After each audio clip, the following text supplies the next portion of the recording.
Today I'm trying to get you in the Halloween spirit by cruising around LA and checking out filming locations for the 1985 Michael J. Fox comedy Teen Wolf. So jump on top of your van and get ready to hang 10.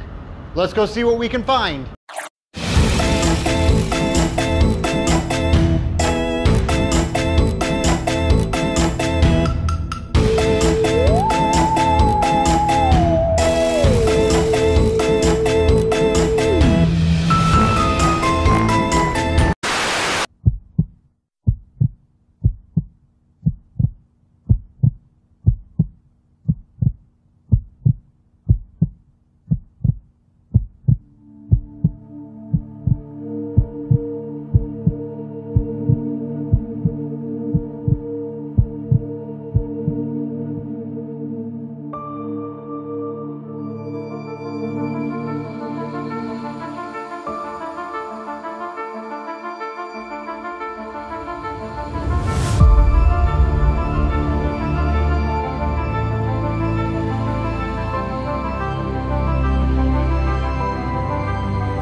This is Lenox Middle School in Lenox, California, and this is where they filmed all of the gym and locker room scenes for Teen Wolf, including all the basketball games and the school dance.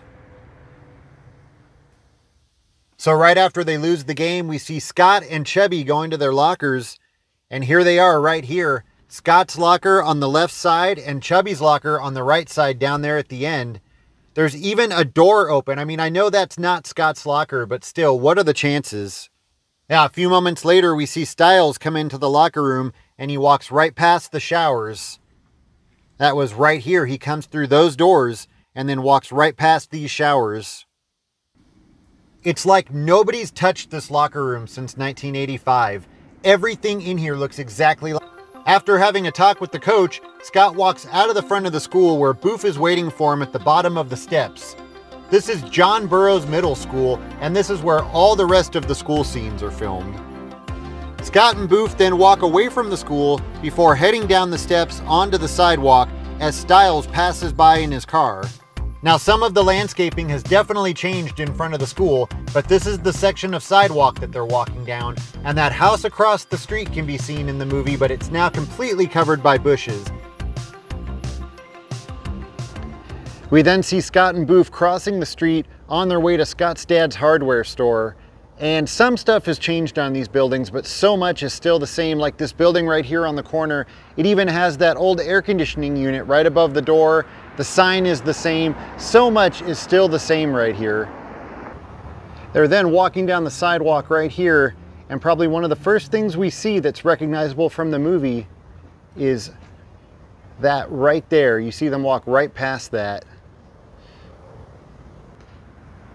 And then it was right here in front of this door where they stop, and he's asking Boof if something's wrong with him.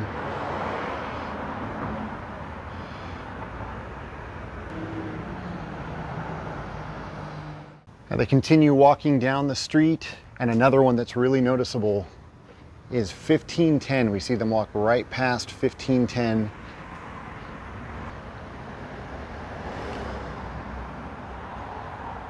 So they continue to walk down the street, and then they stop right about here, and you see this store. It was the camera store that said Polaroid in the window, and they're talking, and Boof ends up getting angry, and she walks away, and then Scott walks into this store right here, and we are led to believe that this is the hardware store, but I don't believe that's true. I'm pretty sure that the actual hardware store was right down here. It's now a place called House of Honey, and I think this was the building that was used for Scott's dad's hardware store. Now, one of the reasons I think that is when Scott walks into the hardware store, the camera is looking out of the store, and you can see this building right across the street. It's been that the window and the brick is at an angle. And then if we look back at this building, which is the store that we're led to believe is the hardware store, the front is not at all the same. We're now back at John Burroughs Middle School, and this area is located right behind the main building, but it's now completely blocked by trees, and the only way to get a similar shot is to go above the trees. But you can see that large window is still here and everything else around it still looks the same, just a lot of trees now. It's now Quick Stop Liquor, but in Teen Wolf, this was Tony's Liquor, and this is where Stiles comes to try and get a keg of beer. And then this building right next to it, this was not here at the time. In the movie, this was just an empty dirt lot, and that's where Stiles parks his car. And after being unsuccessful in getting a keg of beer, Stiles comes back to his car, which again would have been parked right here in this lot, and Lewis is waiting in the car for him. And as he's sitting in the car talking to Lewis, getting ready to pull out of the lot, you can see this building across the street. However, in the movie, it looks a lot different because at the time of filming, it was the Rainbow Theater, which was originally the Tujunga Theater, and then sometime in the early 2000s, it was turned into the Great Caesar Banquet Hall, and that's what it is today. And we find ourselves back at Tony's Liquor, and in the lot right next door, again, at the time, this was just a dirt lot, and this is where Scott and Stiles and Lewis are parked, and Stiles hands Scott the squirt gun and tells him to come inside the liquor store and use the squirt gun to try and get a keg of beer. So I've now come to this market twice with the hopes of being able to film the insides, and it seems like it's never open. According to Google, they're open every day except for Sunday from 12 noon to 9, and it's Thursday afternoon right now, and it's 1 p.m. and they are still not open. So I'm not really sure what's going on with this market, but unfortunately, it seems like I'm not going to be able to film the inside. Give me a keg of beer. So after finally being successful in getting a keg of beer, they're traveling to the party, and Stiles pulls his car over right here and decides it's time to go surfing. I'm sure you can tell this is not the same building, but this is where he pulls his car over. And then that entire surfing scene takes place right here on Sherman Way. They're just driving back and forth at the intersection of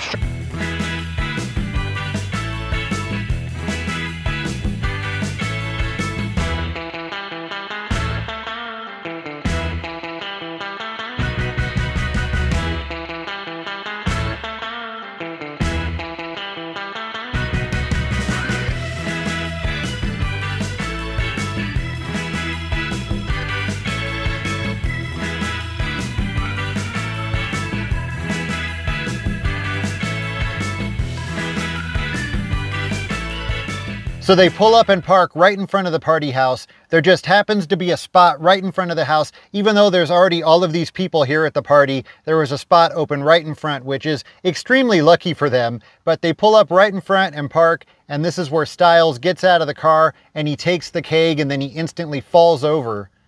Now, I just talked to the lady that lives in this house, and she was extremely nice. She was telling me that she moved into the house about 1 year after they filmed Teen Wolf, and that all of her neighbors that lived here at the time were telling her that Michael J. Fox was really nice.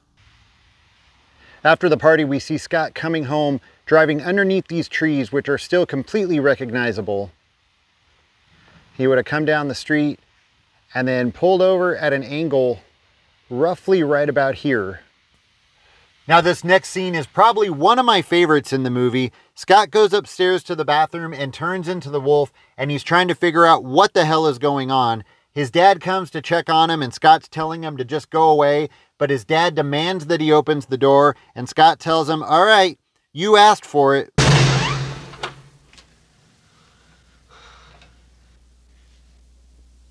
An explanation is probably long overdue. The next morning, we get an establishing shot of Scott's house, and I think that's the first time we get a clear shot of what the outside of Scott's house looks like.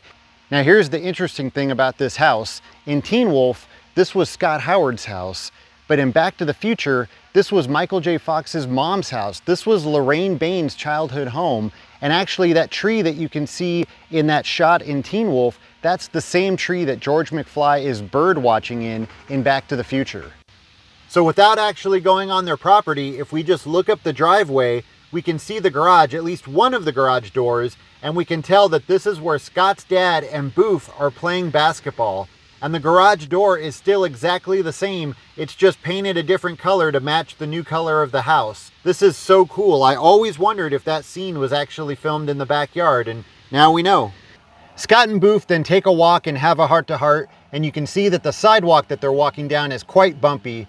This is the section of sidewalk that they're walking on, and you can see that it still has some of those bumps from where the tree roots have pushed up the concrete, but you can tell that they've tried to fix it over the years, and it's not quite as bumpy as it used to be.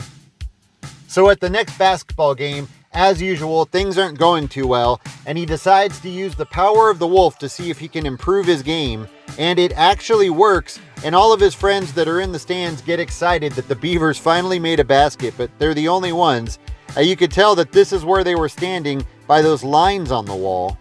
So the game starts to get a little tough. Scott gets the ball and everybody piles on top of him, and he just can't contain himself anymore, and he turns into the wolf. And this is the exact spot where Scott turns into the wolf in front of everybody for the very first time. And I always found it really funny that instead of like running out of the gym screaming, everybody's reaction is kind of just like an awkward confusion. Of course, once everybody finds out how good the wolf is at basketball, nobody really cares what he is. Now, like I already mentioned, all of the other school scenes were filmed at John Burroughs Middle School, including all of the hallway and classroom scenes. So I was really disappointed to arrive and find out that just like so many other schools I visited recently, John Burroughs is currently under construction and getting a full remodel, and that made it really hard for me to go inside and film the interiors. Now I'm just hoping that they're not going to be remodeling the main building, because so many great movies were filmed here. Other than Teen Wolf, this is also where they filmed Nightmare on Elm Street and Pretty in Pink, just to name a few. So the principal's leaving for the day, he's walking to his car, and as he's putting his briefcase in the car, that's when he hears the wolf howl, and that was filmed right here on the side of the building. He was walking away from these steps, and his car was parked over here in the parking lot, but it was impossible to get that shot because of that construction that I just mentioned. There's actually a building that you can see behind the principal that's now blocked by this construction fence. So he finally gets his wish and he takes Pamela on a date. Well, actually, the wolf takes Pamela on a date, and that date takes place right here at Montrose Bowl. And I arrived today to find out that this is actually a private bowling alley. It's not open to the public. It's only available for private parties. I didn't even know that was a thing. And even if I wanted to book a party here so I could see the interiors, it's currently under construction. Now, Montrose Bowl is the same place where earlier in the movie, they come after the game to have pizza and celebrate. So I noticed that some of the paper is coming off of the door, so maybe we can take a peek. So the inside is completely gutted. Everything is torn up. It looks like they're getting a full remodel. So anything that we saw in Teen Wolf is long gone. So after their date at the bowling alley, Scott walks Pamela home, and we see them walking up this path and then standing on the front porch talking about the status of their relationship, and they would have been standing right there in front of the front door. That's great to see that not a lot has changed here at Pamela Wells' house. Now, this is the same area that we saw a bit earlier in the movie when the principal is walking to his car. Scott comes out of the school and down the steps as Stiles comes into the driveway in the brand new Wolfmobile, and he parks it right here. Now, after a bit, dog sitting on the front lawn, and Boof is sitting on the front porch waiting to talk to him. Boof and Scott both go walking across the grass and then head down the sidewalk on their way to school. They come off of the porch right there and they walk across the lawn, and then they head down the sidewalk that way. So they're walking to school and they're talking, and they're passing by a bunch of Scott's neighbors' houses, and notice this house right behind them with the brick wall with the unique stone pattern in it. Still exactly the same. So they're standing out here on the sidewalk discussing whether or not they're going to go to the dance together, and Boof says she'll only go with Scott, not the wolf. And you can see this house right behind her where the man is raking leaves. Now they finally come to an agreement and they head on their way to school, and notice both of these houses with the palm tree right in the middle. Now the shot's a bit different because in the movie it's more of a crane shot, but here's both of those houses and there's that palm tree. It's now time for the dance, and we see the wolf getting ready to make his entrance. And like I already mentioned, the dance was filmed in the gym at Lenox Middle School, just like all of the basketball games. These are the doors that the wolf makes his entrance through. Things end up getting a little heated at the dance, and Scott ends up losing control. He's starting to hate the way he acts when he's the wolf. He goes to leave the school, but the principal stops him. Now, even though the dance is taking place at Lenox, this is back at John Burroughs. Those are the doors that they come walking out of. Now, those lockers and the trophy case are gone, but this is definitely the spot. Lucky for Scott, his dad shows up and he's there to set the principal straight. Scott goes to leave and he walks out the door that I'm currently standing in front of. Now notice that water fountain on the right side. There it is. Now, I don't think the principal's going to be bugging Scott anymore. It's now time for the big game, and everything's back to the way it used to be. It's not going too good. All of a sudden, Scott shows up out of nowhere. He wants to help the team win, but he refuses to turn into the wolf. He wants to try and do it on his own. Now, you're not going to believe this, but the entire game ends up coming down to Scott making one basket. And he makes it! Everybody goes crazy. Pamela realizes that she wants to be with Scott, but Scott knows that he wants to be with Booth. Scott's dad comes down to congratulate him, and whoops, and everybody lives happily ever after. Well, that's going to do it for this video. As always, thank you so much for watching, and I'll see you next time.